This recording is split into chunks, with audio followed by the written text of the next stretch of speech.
Repot. Tujuan sanksi yang berat adalah memberi efek jera, agar kita semua siapapun itu ngeri dengan hukumannya, agar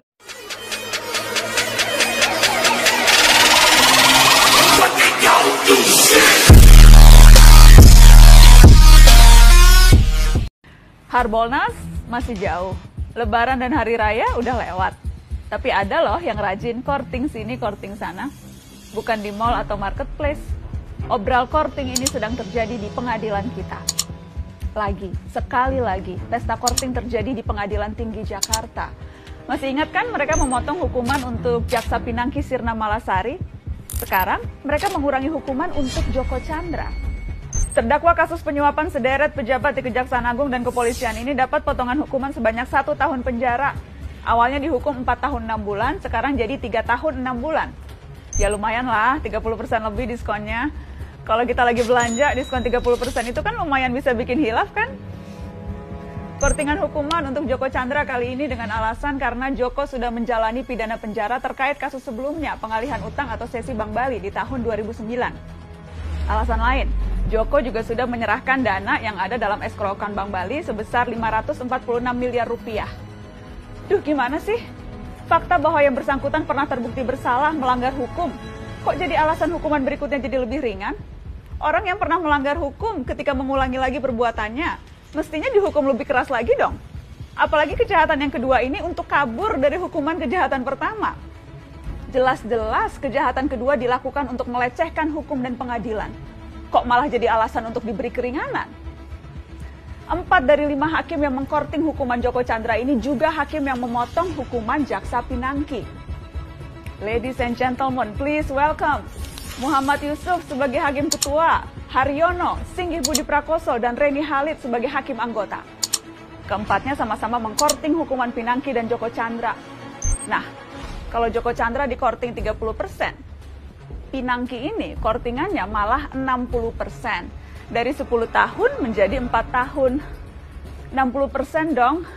Kurang hilaf apa lagi coba kalau kita belanja diskonnya segitu.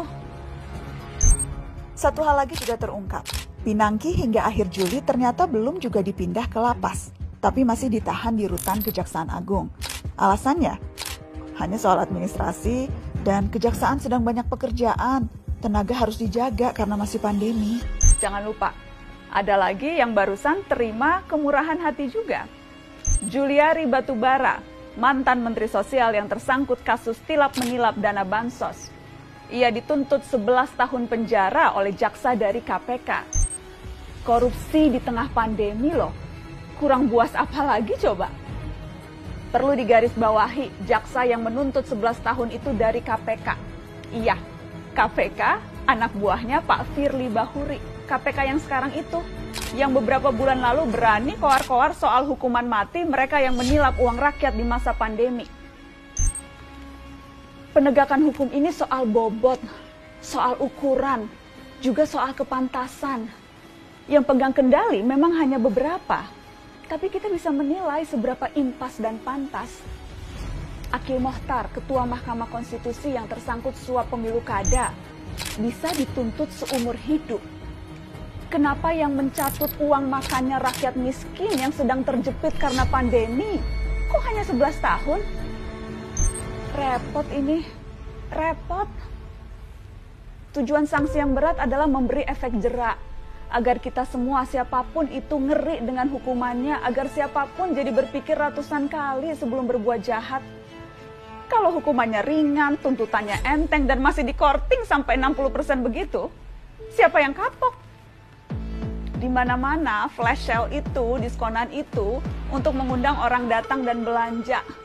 Korting hukuman korupsi ini kan jadinya kayak undangan ya. Undangan untuk yuk, belanja yuk. Tapi belanjanya pakai uang rakyat, uang kita-kita juga. Kita lagi yang nombok, rakyat lagi yang harus urunan lewat pajak, urunan subsidi. Dan ini beneran loh. Jadi, selama rentang 2001 sampai 2015, diperkirakan kerugian negara karena korupsi mencapai 203,9 triliun rupiah.